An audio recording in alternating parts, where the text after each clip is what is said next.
Entramos ahora en el examen del tema 4 del temario, titulado Expansión y crisis en la Europa moderna entre 1450 y 1650 aproximadamente. De hecho, esa C punto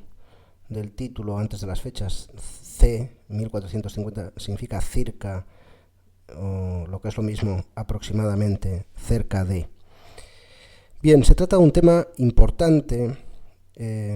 En primer lugar, es importante para la historia de Europa porque se expone el momento en el que Europa dejó de ocupar una posición relativamente marginal con respecto al conjunto de las economías eurasiáticas y del mundo y pasó a ocupar un lugar central, a convertirse, como se dice en alguna parte del texto, en el intercambiador comercial del mundo. También es importante porque muchos de los procesos que desembocarán en la industrialización del siglo XVIII y que se utilizarán para explicar esta, tienen su comienzo precisamente en este periodo. Hay básicamente tres grandes procesos de importancia que se estudiarán en este tema.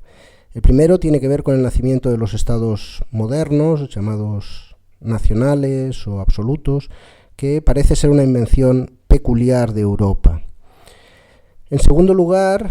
y aunque se tratará mucho más de pasada, la secularización del conocimiento y de la técnica, es decir, el apartamiento de la religión como eje central o médula espinal de la aproximación del hombre al conocimiento de la naturaleza, va a tener también lugar en Europa en este periodo de la mano de fenómenos conocidos como el humanismo o posteriormente la Reforma Protestante. En tercer lugar, es el momento del nacimiento del capitalismo, no tanto como sistema económico generalizado, sino como forma de organización de la economía en determinadas parcelas, fundamentalmente en las ciudades y en el comercio internacional, en determinados sectores sociales. Un capitalismo que denominamos como comercial, precisamente por el predominio de los comerciantes y del capital generado en esta esfera, y que, sin extenderse aún a toda la sociedad, que sigue siendo predominantemente feudal, va a ir introduciendo elementos de transformación que constituirán requisitos importantes para la industrialización del siglo XVIII. En este sentido, se trata de un tema largo, en el que se tratan una gama de temas amplio, temas de agricultura, de comercio, de técnica,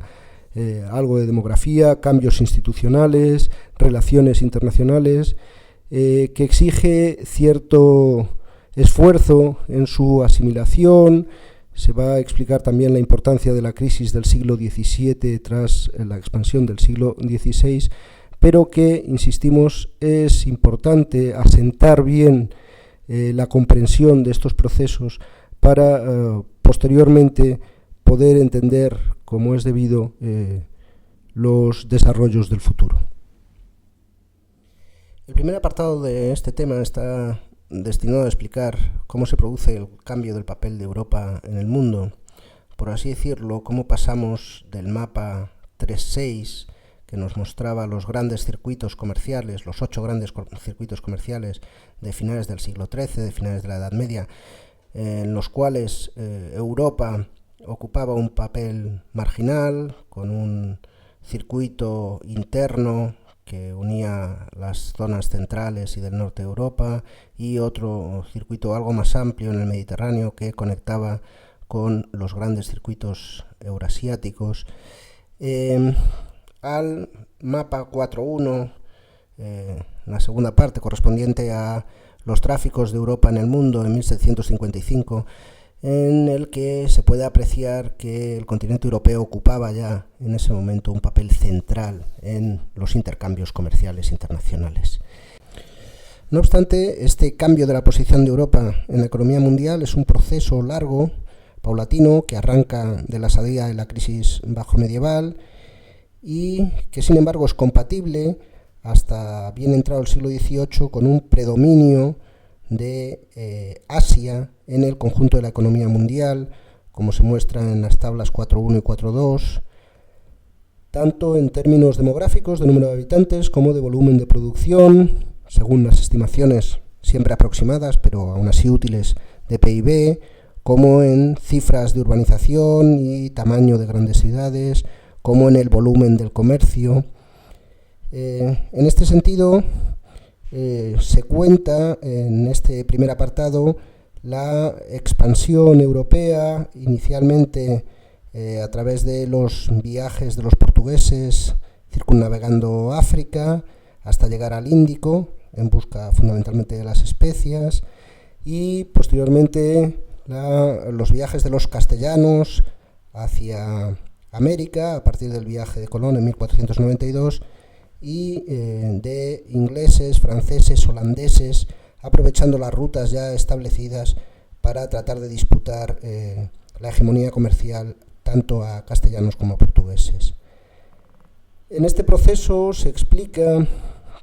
el papel tanto de determinadas innovaciones tecnológicas, fundamentalmente en la navegación y en el armamento, como el papel que podríamos calificar de azaroso o de un elemento inesperado, que es el hecho de que los gérmenes que llevaron los europeos fundamentalmente a América eran desconocidos allí y se convirtieron en un aliado involuntario pero estratégico en la conquista. A lo largo de este apartado se examinan los avances de la navegación portuguesa y también de la expansión castellana en América y los tres pilares de la economía colonial en la América hispana, fundamentalmente una agricultura de subsistencia de la que dependía buena parte de la población indígena, una ganadería extensiva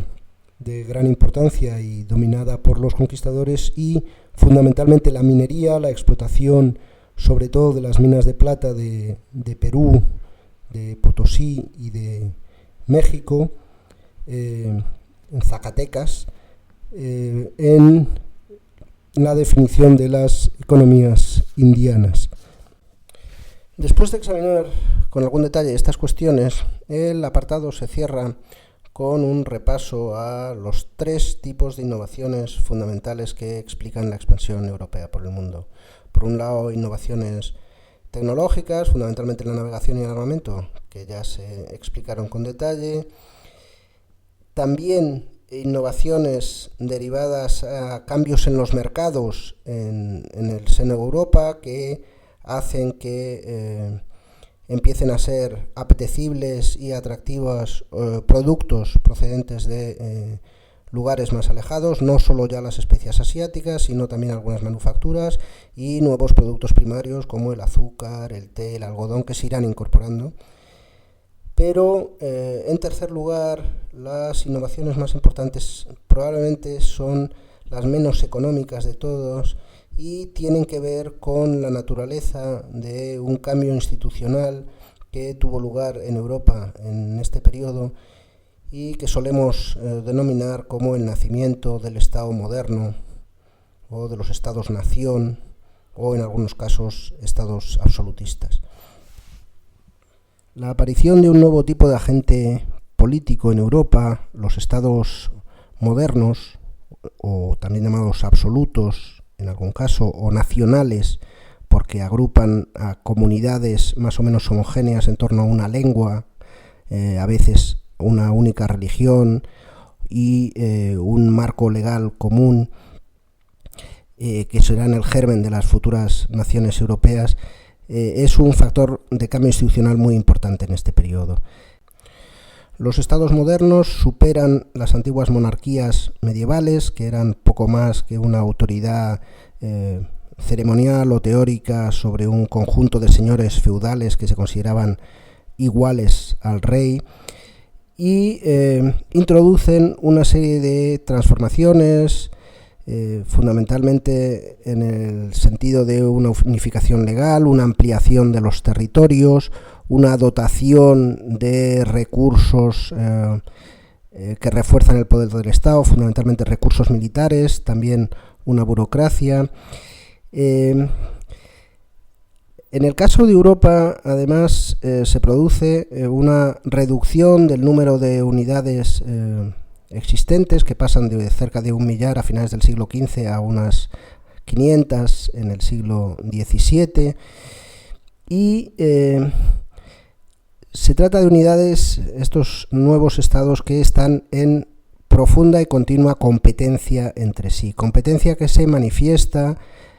fundamentalmente a través de la guerra, aunque tiene también otras facetas.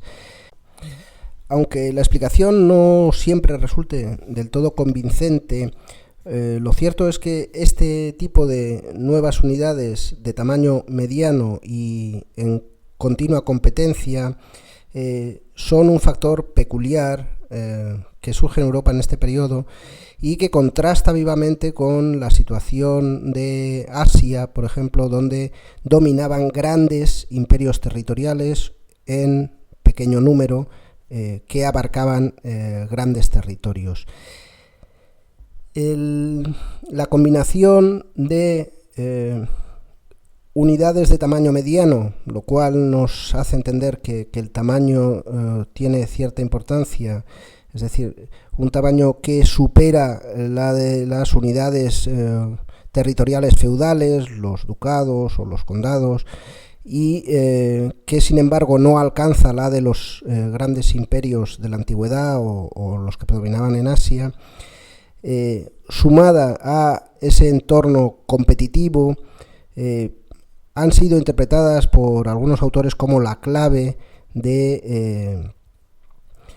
el nacimiento del capitalismo en Europa y también la clave de la expansión europea por el mundo. La competencia entre estados, desde luego, parece haber jugado un papel importante en la expansión europea, y las rivalidades por el dominio de nuevas rutas o colonias o el monopolio de determinados productos marcan toda la Edad Moderna. Estos estados van a transformar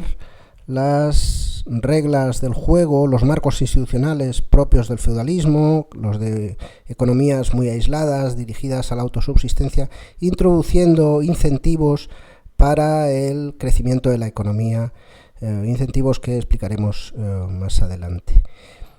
¿Cómo y por qué surgen este nuevo tipo de unidades políticas?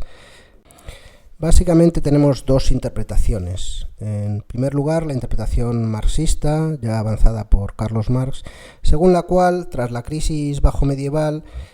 con la mortandad de la peste negra y de las catástrofes demográficas anejas, la posición de los campesinos había salido muy reforzada, y estos además la hicieron valer en una serie de revueltas de gran importancia que amenazaron el orden feudal. Frente a esto, los señores feudales reaccionan tratando de reforzarse, y para hacerlo lo que hacen es delegar una parte de su poder en los monarcas, y de esta forma, renunciando a una parte de su poder, refuerzan la aparición de las instituciones estatales. Estas instituciones, una vez que aparecen, tendrán interés en promover un conjunto de reglas de juego que, sin eliminar las bases del feudalismo, es decir, el poder de la aristocracia y la economía predominantemente orientada hacia la agricultura, van a ir transformándola paulatinamente en un sentido más capitalista. Esta sería la interpretación de Marx, que hace hincapié en las relaciones sociales entre la aristocracia y el campesinado, que en Europa occidental acabó en el siglo XV con la servidumbre en buena parte de los territorios. Frente a ello, la interpretación de Douglass North, la interpretación institucionalista, es de corte más marcadamente económico, no tanto social, y hace hincapié en que los estados proporcionaban un marco institucional más estable y más eficaz para el desarrollo económico que el marco estrictamente feudal, que los señoríos, y que además, al controlar territorios mayores, existían economías de escala que no se daban en el marco territorial feudal más reducido, y el reforzamiento del poder del Estado permitía obligar a los monarcas, a todos sus súbditos, a contribuir económicamente al sostenimiento de estas nuevas instituciones. De esta forma, las instituciones estatales se habían impuesto sobre todo por su mayor eficiencia para reducir costes de transacción en la economía, y por tanto se habrían impuesto sobre la base de una lógica fundamentalmente económica y no tanto como resultado de un conflicto social. Esta interpretación de North la completa y la matiza Eric Jones en su obra sobre el milagro europeo, apuntando a que la competencia entre los estados derivada de ese tamaño intermedio al que hemos hecho antes alusión les incentivaba la competencia a mejorar los servicios, por así decirlo, que prestaban a sus súbditos, fundamentalmente en el terreno de el reforzamiento de los marcos legales que afectaban a la seguridad de los intercambios y de la propiedad, la prevención de las epidemias y catástrofes en general, y también a la mejora de las comunicaciones y del funcionamiento de los mercados. Según Eric Jones, entonces, el matiz no viene no tanto de las economías de escala que podían obtener los estados a partir de determinado tamaño, sino fundamentalmente de la dinámica de competencia que surge entre ellos.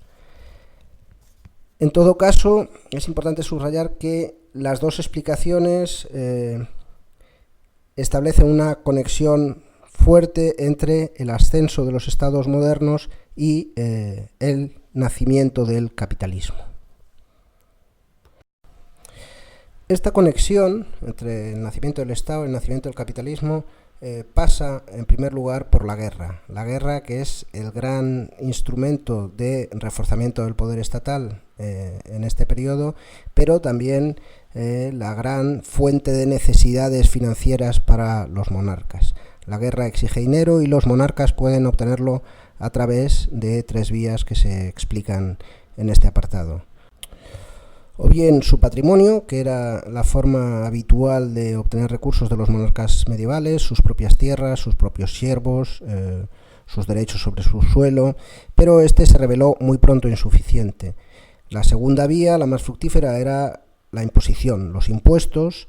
y fundamentalmente se van a dirigir a impuestos sobre el consumo y el comercio, porque de lo contrario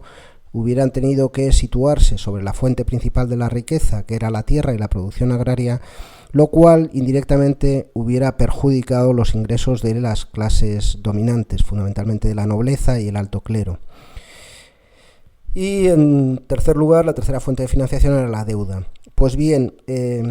a través de estas tres fuentes de financiación, pero fundamentalmente de los impuestos y de la deuda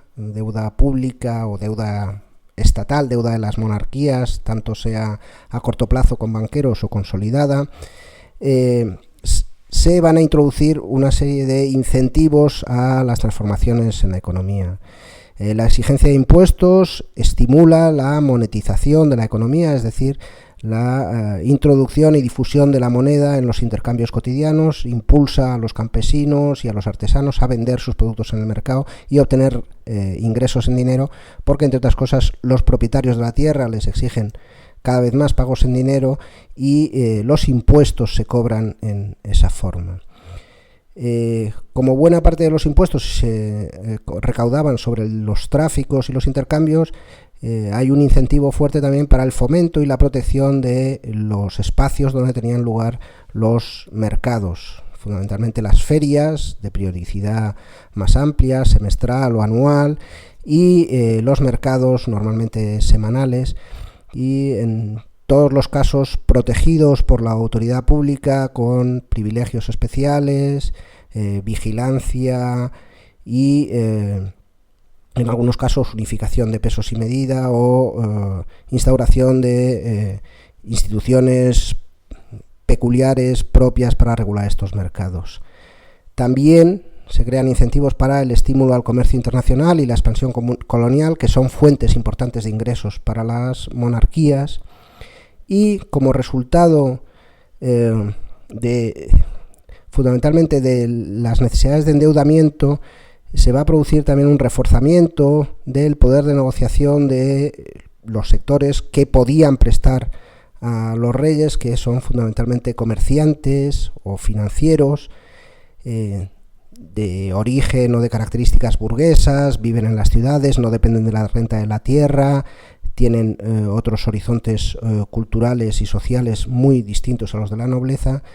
Estos sectores van a salir reforzados de las necesidades de financiación de la monarquía. En algunos casos ese reforzamiento se concreta incluso en fórmulas de representación política a través de los parlamentos, cortes, estados generales, denominados de distintas formas, en los que estos sectores burgueses obtienen representación política y también cierta capacidad para intervenir en las decisiones políticas de los monarcas, incluyendo las de protección o fomento de las actividades en las que estos sectores obtenían sus rentas. De esta forma, buena parte de los estados modernos irán adoptando una serie de políticas y prácticas económicas que se han englobado bajo el nombre de mercantilismo y que en realidad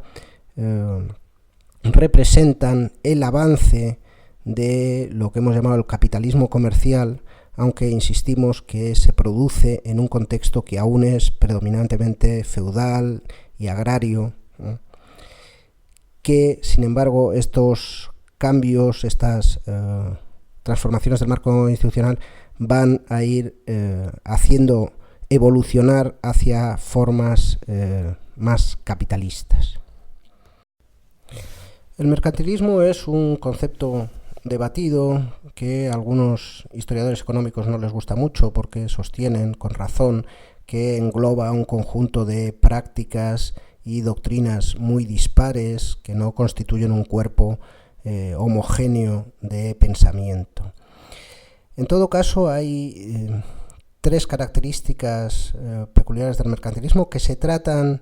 en un recuadro que, aunque breve, es importante en este tema. El mercantilismo es un tema clásico en todos los manuales de historia económica. Tres rasgos que son fundamentalmente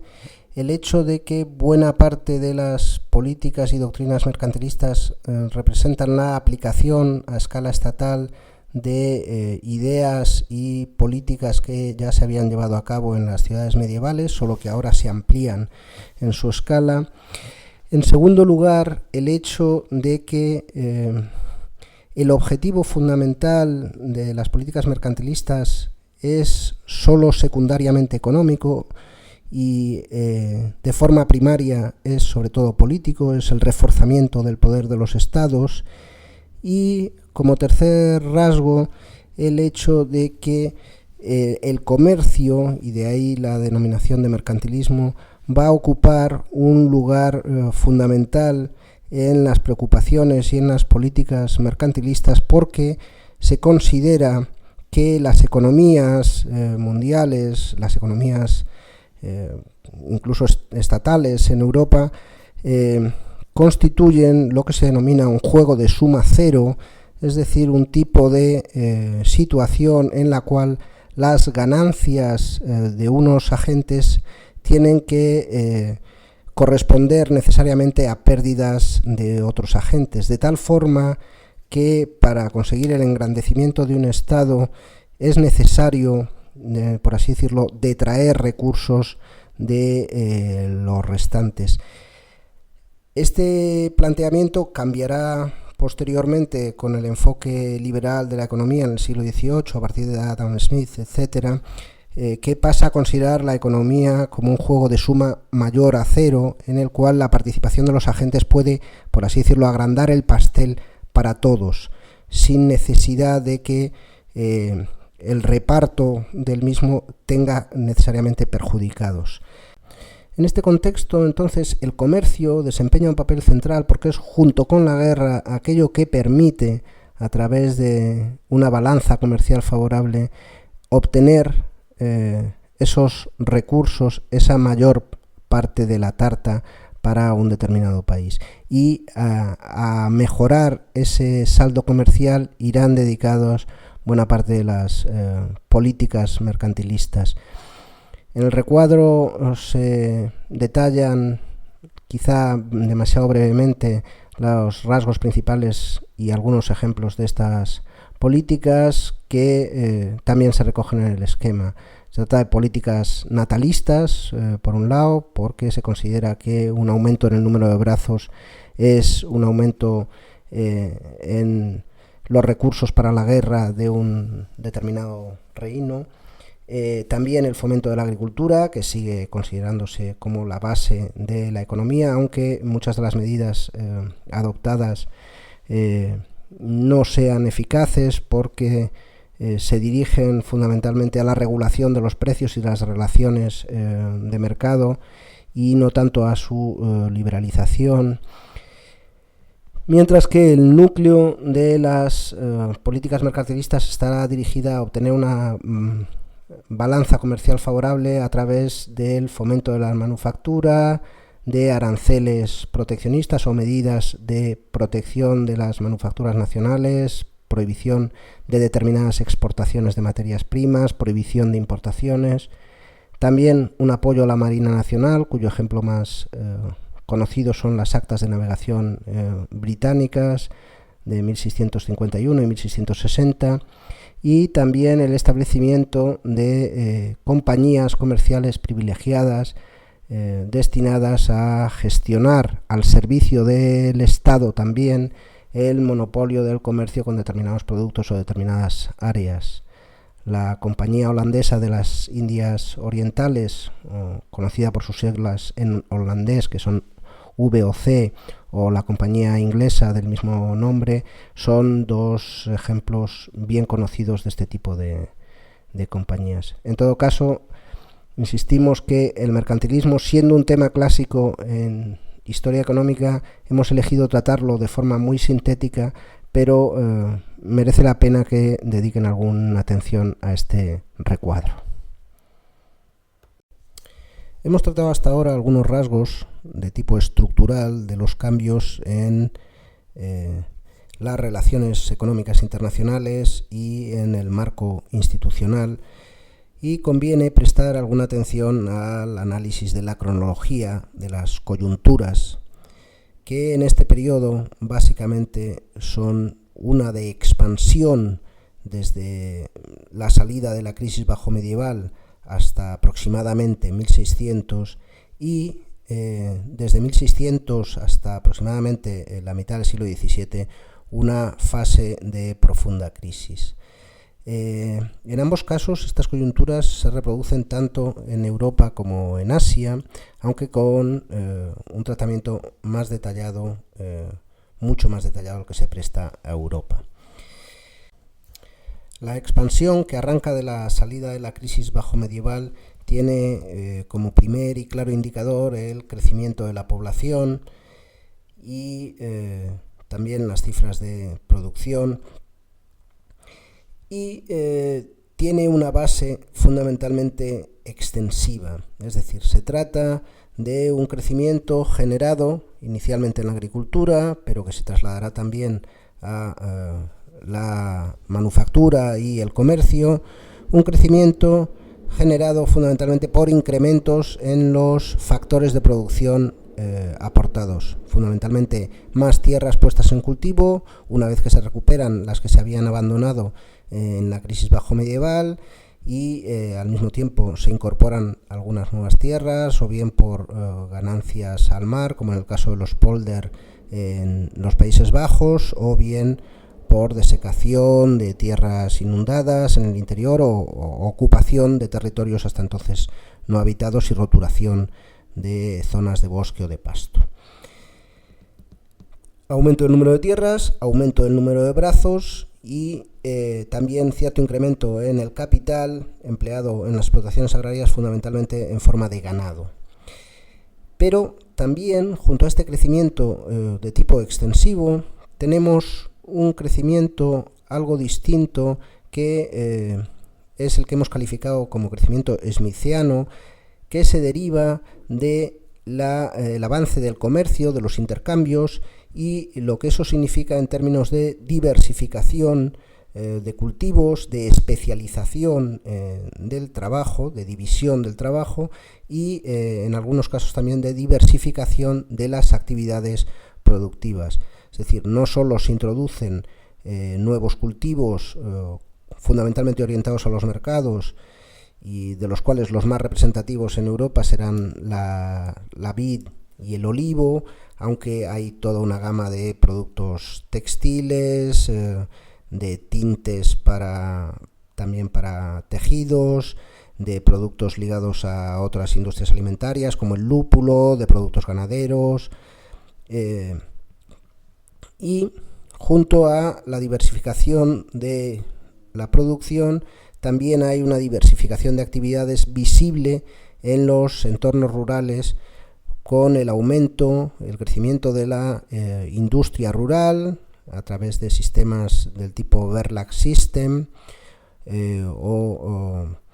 la instalación en zonas rurales de explotaciones o bien de ferrerías, minerías,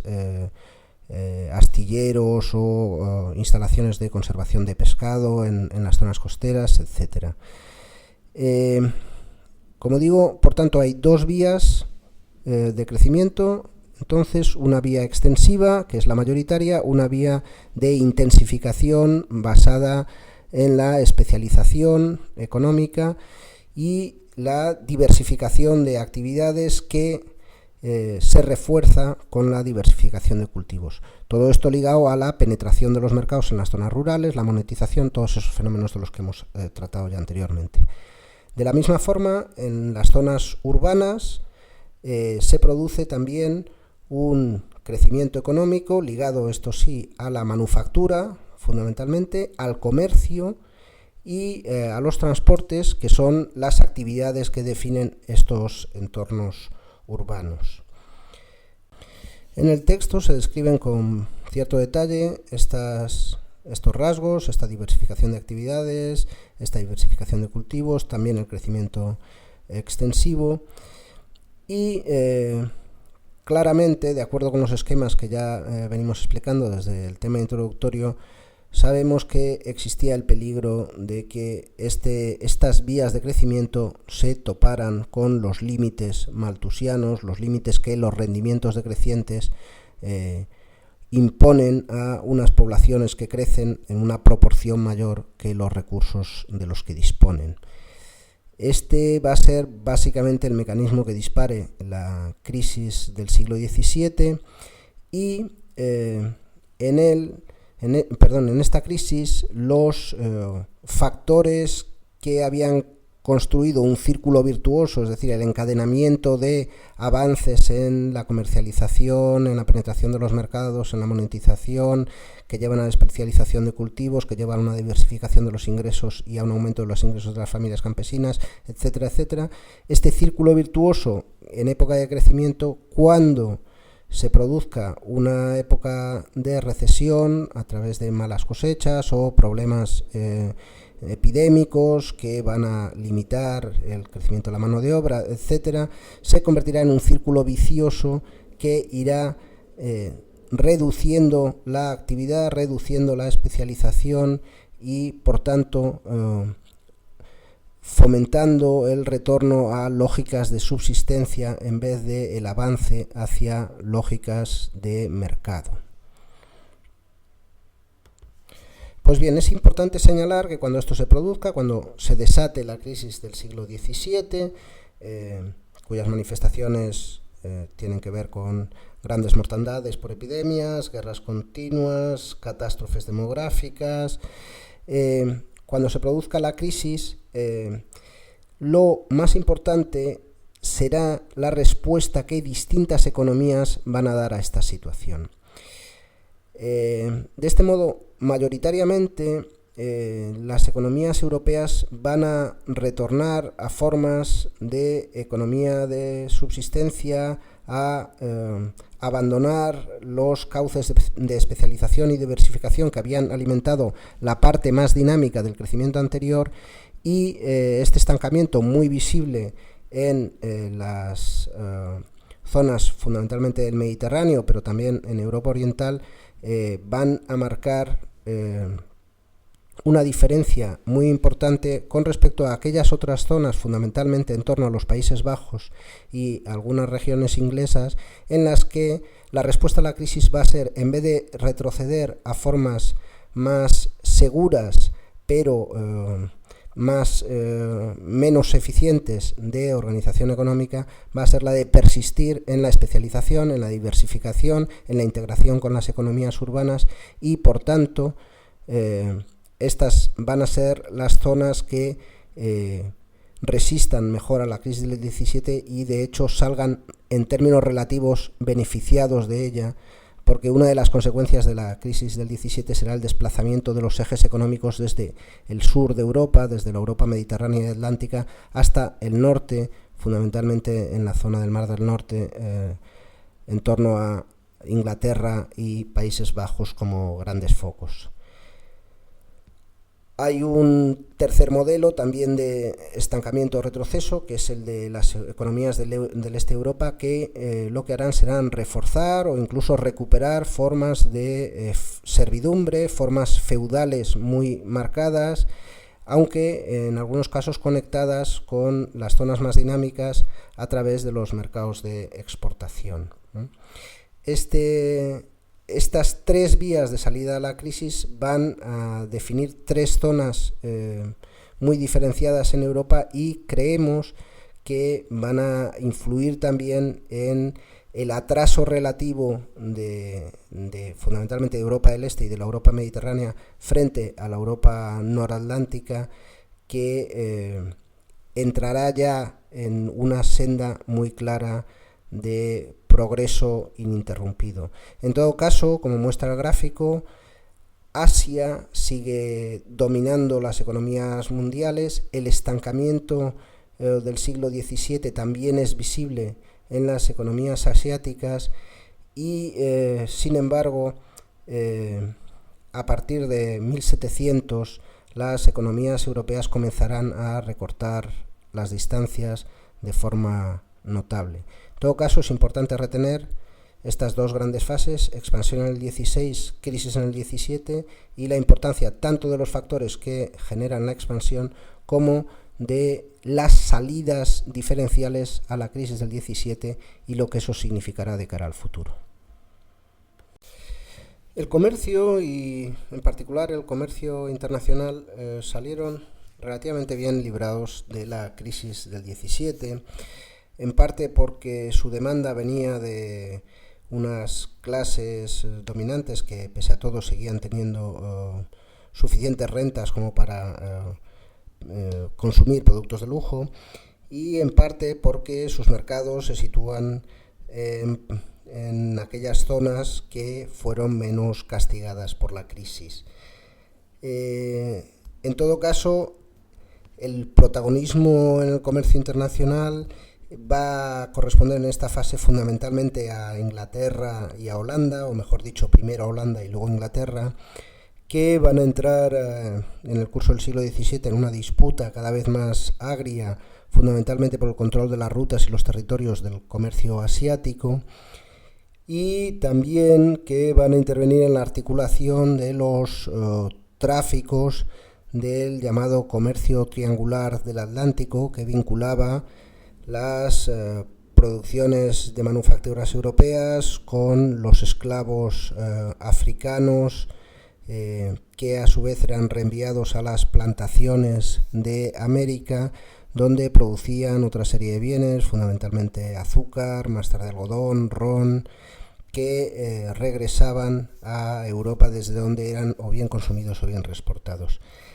En todo caso,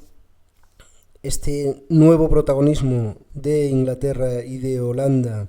en el comercio internacional es un reflejo de su posición en el conjunto de la economía europea y de su creciente papel en las economías mundiales.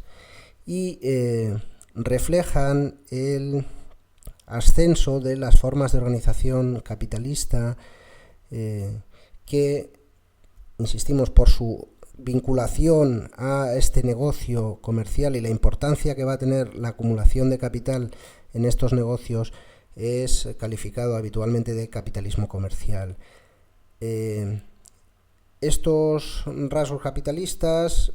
se van a ir advirtiendo en la creciente capitalización de las empresas, la creciente importancia de las inversiones, tanto en las empresas comerciales como en las manufactureras, en el papel de los mismos propietarios y comerciantes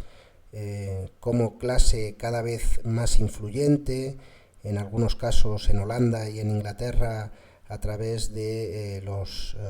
avatares políticos del siglo XVII, en Inglaterra con una revolución en toda regla que va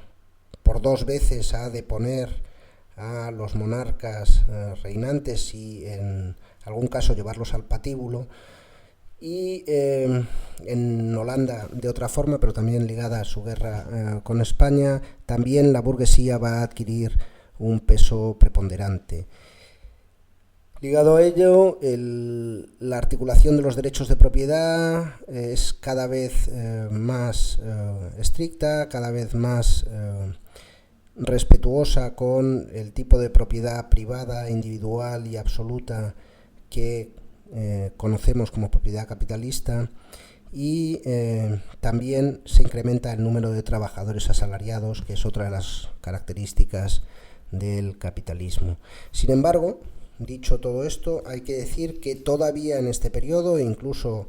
hasta el siglo XVIII y el XIX en buena parte de Europa, seguimos en un mundo fundamentalmente feudal, como se refleja en una serie de rasgos que destacamos en el texto, fundamentalmente el predominio de economías de base agraria, donde se sigue generando el 80% de la renta y empleándose un porcentaje análogo de la población activa, el dominio social y económico de las aristocracias terratenientes, tanto laicas como eclesiásticas, la existencia de grandes capas de pequeños campesinos, propietarios o arrendatarios, a veces no hay una gran diferencia, de sus tierras, la importancia de la orientación de las economías hacia la subsistencia más que hacia el mercado, el predominio de formas de propiedad feudal, tanto de la tierra como de otro tipo de bienes,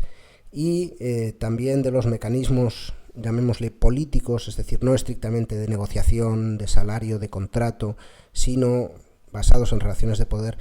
a la hora de determinar el reparto de la renta. Por todo esto, se puede hablar en este periodo de una transición hacia el capitalismo, pero dentro de un mundo que sigue siendo fundamentalmente feudal. Un mundo, sin embargo, en el que aquellas regiones que han dado pasos en sus organizaciones institucionales hacia formas capitalistas van a adquirir un peso cada vez mayor y van a influir cada vez más en la articulación de la economía también a nivel internacional.